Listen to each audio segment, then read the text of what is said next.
Di dalam hal ini tidak masalah. Hanya saja saya mau mengkritisi premis mayornya karena Agus Mustafa menyampaikan tidak lengkap. Kenapa tidak lengkap? Beliau tidak mendefinisikan hadis itu apa. Itu premis yang gagal. Sehingga konklusinya tambah ngawur, menganggap Al-Quran yang mempersatukan, sementara hadis mencerai-berai. Ini kan ungkapan seolah-olah kita harus meninggalkan hadis. Kembali saja kepada Al-Quran. Sementara Al-Quran tanpa hadis itu tidak mungkin bisa difahami. Kan itu. Bismillahirrahmanirrahim. Assalamualaikum warahmatullahi wabarakatuh. Di edisi kali ini saya ingin berbicara tentang Cangkir Tasawuf edisi 193 Agus Mustafa ya, yang berbicara tentang bercerai-berai karena hadis dan bersatu karena Al-Quran. Saya juga tidak akan kaget dengan judul-judul seperti itu, karena memang Pak Agus Mustafa ini sering membuat judul-judul yang memicu kita untuk berpikir. Itu luar biasa sekali. Saya mengikuti bagaimana video beliau di YouTube, kemudian juga membeli buku beliau, walaupun tidak semua, ada 4 buku paling tidak saya beli, ada digital Islam digital, ada mengarungi alam samudra dan sebagainya, itu kehidupan alam rahim dan seterusnya. Tapi kali ini saya berselisih paham soal bercerai-berai karena hadis dan bersatu karena Al-Quran. Seolah-olah hadis menjadi sumber persoalan di dalam ini. Logikanya kalau kita lihat secara sederhana, seolah-olah Agus Mustafa tidak terlihat kesalahannya. Kenapa? Karena dia berbicara bahwa al-hadis itu redaksinya berubah-ubah. Tidak seperti Al-Quran yang tetap dan terjamin, ada penjaminnya yaitu Allah sendiri. Dan kemudian pernah diverifikasi oleh Rasulullah. Sementara hadis tidak pernah diverifikasi. Oleh karena itu, kalau ditelusuri dari sejarah, kata Agus Mustafa, terkait hadis tentang umat Islam akan muncul menjadi 73 golongan dan satu golongan itu yang akan masuk surga, yaitu Al-Jami'ah.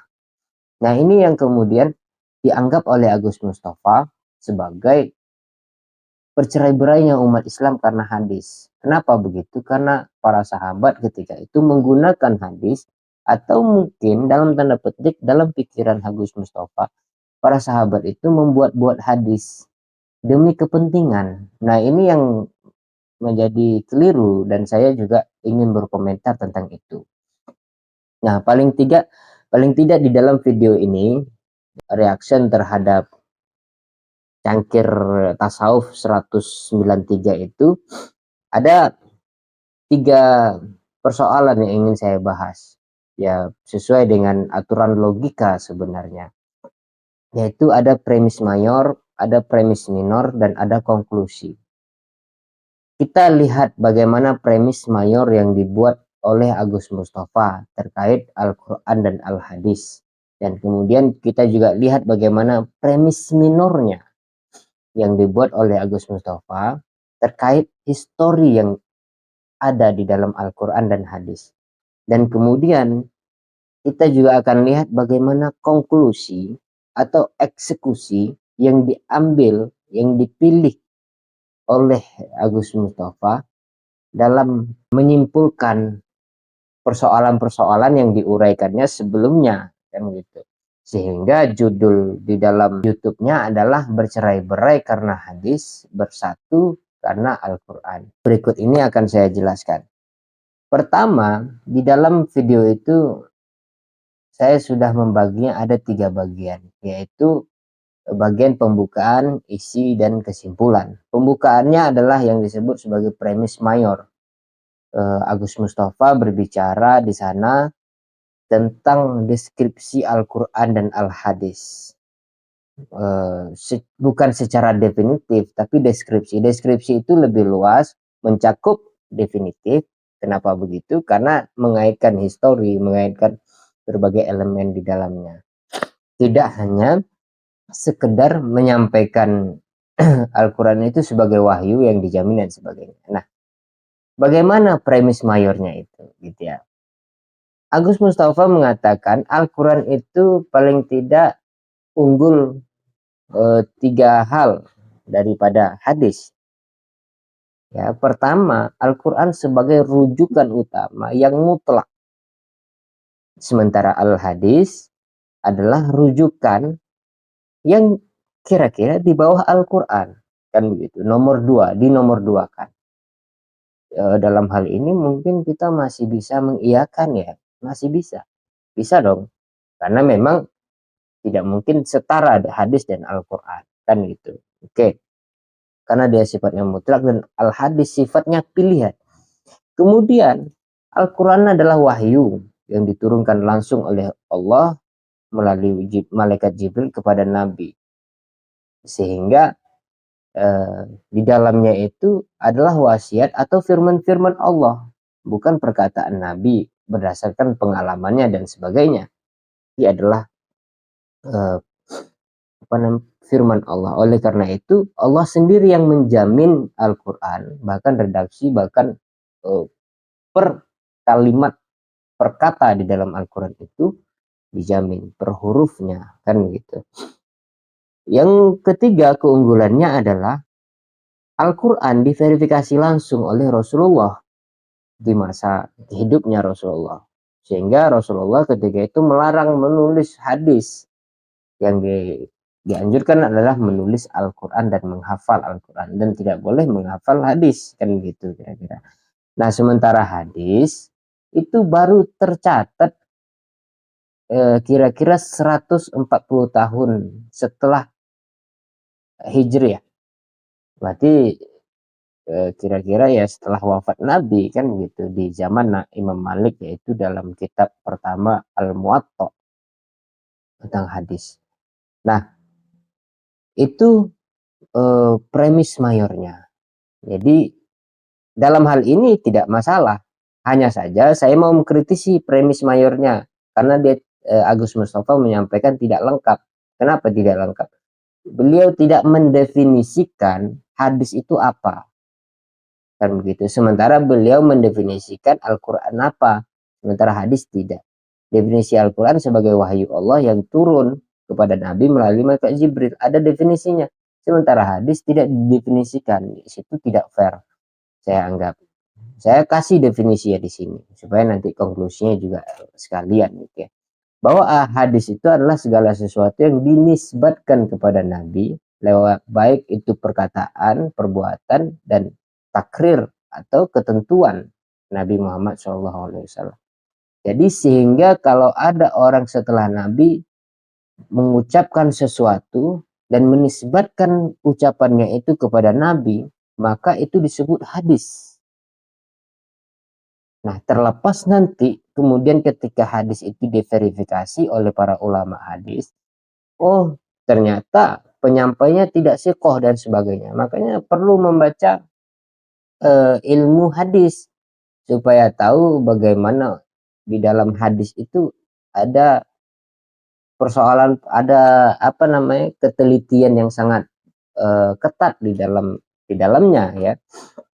Bahkan kalau si perawi itu ingatannya kurang baik, maka hadisnya bisa turun derajatnya gitu. Oleh karena itu ada juga hadis palsu. Kenapa ada hadis palsu? Orang yang menisbatkan ucapannya sendiri kepada Nabi. Karena dia menggunakannya secara definitif, menisbatkan, itu tadi definisinya, segala sesuatu yang dinisbatkan itu hadis. Walaupun belum tentu hadis itu sahih, hasan dan sebagainya. Itu nanti derajatnya ketika diverifikasi. Verifikasi itu ilmiah gitu dan usahanya ketat. Nah, itu yang saya rasa terlewatkan oleh Agus Mustafa. Saya meyakini Agus Mustafa mengerti soal definisi itu, tapi dia tidak menggunakannya. Yang kedua, kita masuk pada premis minornya, yaitu soal konflik yang terjadi di masa lalu. Konflik yang terjadi di masa lalu menurut Agus Mustafa itu karena munculnya hadis-hadis yang berbeda redaksi. Muawiyah menggunakan redaksi ini demi kepentingannya.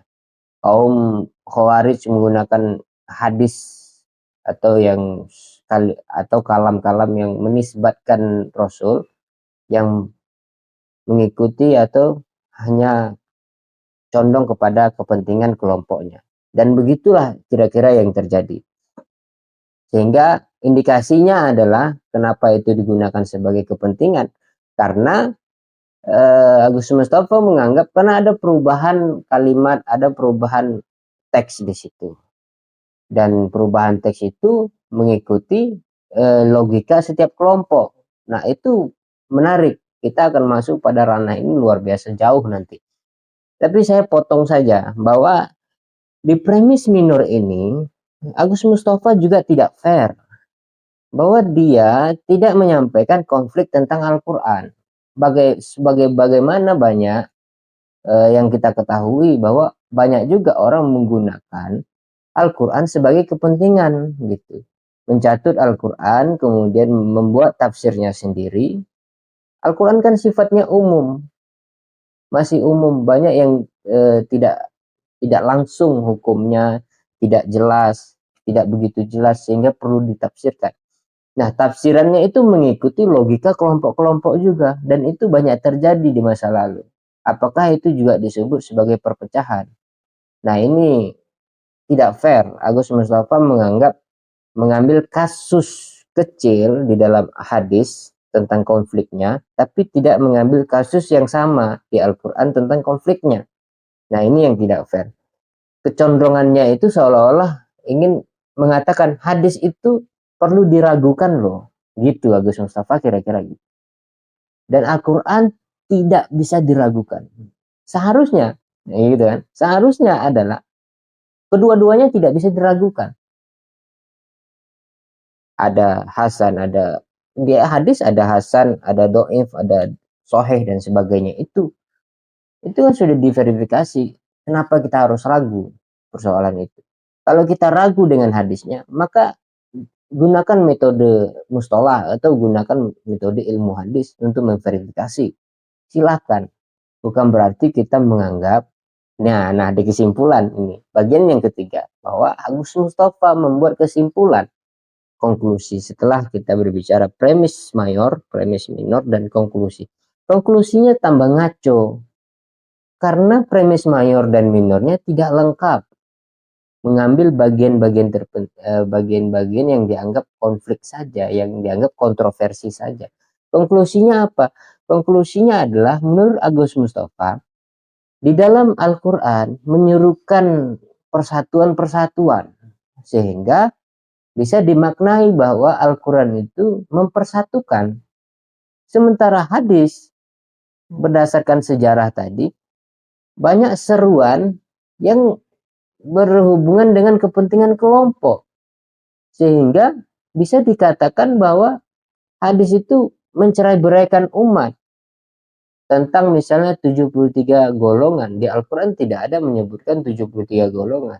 Justru kuntum ummatun wahid. Nah, kalian adalah umat yang satu. Ada bagian itu mempersatukan yang tercerai-berai. Kemudian Al-Quran, kata Agus Mustafa, menggunakan premis mayor dan minornya itu dan konklusinya, sehingga melalui pengamatannya tentang hadis yang bermacam-macam redaksi itu adalah menyampaikan tentang perpecahan. Nah, ini yang keliru menurut saya. Justru terlepas nanti berbagai hadis itu yang sebenarnya berbicara 73 golongan itu banyak ya, beberapa hadis. Tapi kan setiap hadisnya itu memiliki tingkatannya masing-masing, terlepas dari tingkatan-tingkatan hadis itu, entah sahih, hasan dan dhaifnya ya. Bahwa kalau kita mau menggunakan akal kita secara pelan-pelan, tidak tergesa-gesa atau jujur menggunakan akal, maka kita akan menemukan bahwa sebenarnya ketika hadis berbicara 73 golongan, itu artinya memberi peringatan bahwa janganlah kita menambah terpecah belah lagi. Ayo kita bersatu kepada al-jami'ah. Kalau begitu tadi kan, Jami'ah itu dimaksudkan Ahlus Sunnah wal Jamaah. Namun kemudian yang terjadi, walaupun yang terjadi ya macam-macam, setiap kelompok menganggap dirinya adalah Ahlus Sunnah wal Jamaah. Tidak masalah. Ketika mereka menganggap dirinya Ahlus Sunnah wal Jamaah, itu nggak masalah. Kita ambil aja yang baik-baiknya. Yang menjadi masalah adalah kita menganggap kelompok kita lebih baik dan kelompok orang yang tidak baik, kan begitu. Nah, konklusi ini yang disampaikan oleh Agus Mustafa itu sangat berbahaya. Berbahaya sebagai keimanan atau kepercayaan kita terhadap hadis. Seolah-olah hadis itu adalah buatan para sahabat.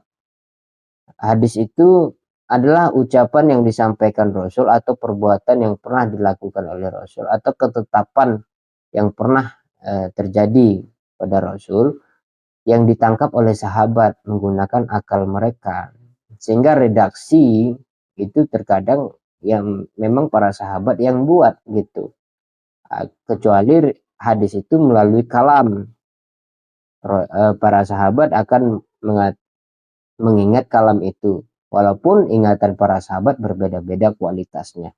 Nah, kualitas hadis itu kita bicarakan pada ilmu hadis, kan gitu. Bukan berarti kita meragukan hadis itu. Kita mengambil nilai di dalamnya itu harus. Bukan berarti meragukan kebenaran hadis itu juga perlu, karena makanya adanya ilmu hadis, kan begitu.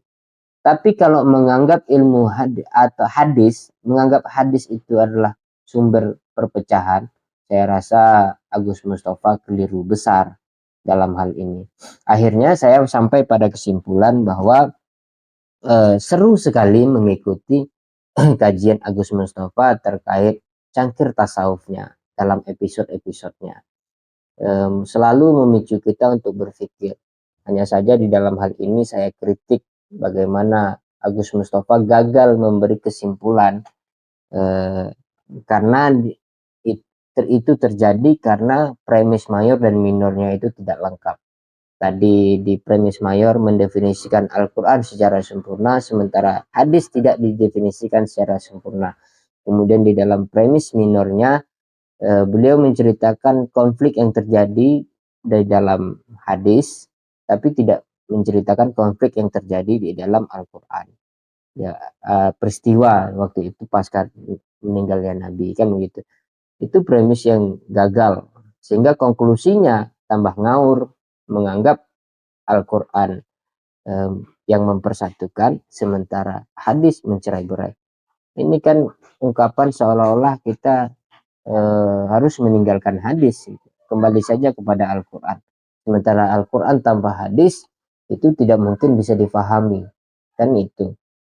Apa itu hadis? Saya ulangi lagi, hadis segala sesuatu yang dinisbatkan kepada Nabi, baik itu perkataan, perbuatan, dan takrir atau ketetapan. Jadi seluruh tubuh Nabi itu adalah hadis. Ketika Nabi menyampaikan Al-Quran menggunakan qaul Allah Ta'ala, maka itu adalah Al-Quran, tapi menyampaikannya melalui tradisi hadis yang disebut perbuatan Nabi. Jadi tidak bisa kita berpegang kepada Al-Quran saja tanpa berpegang kepada hadis. Terima kasih. Wassalamualaikum warahmatullahi wabarakatuh.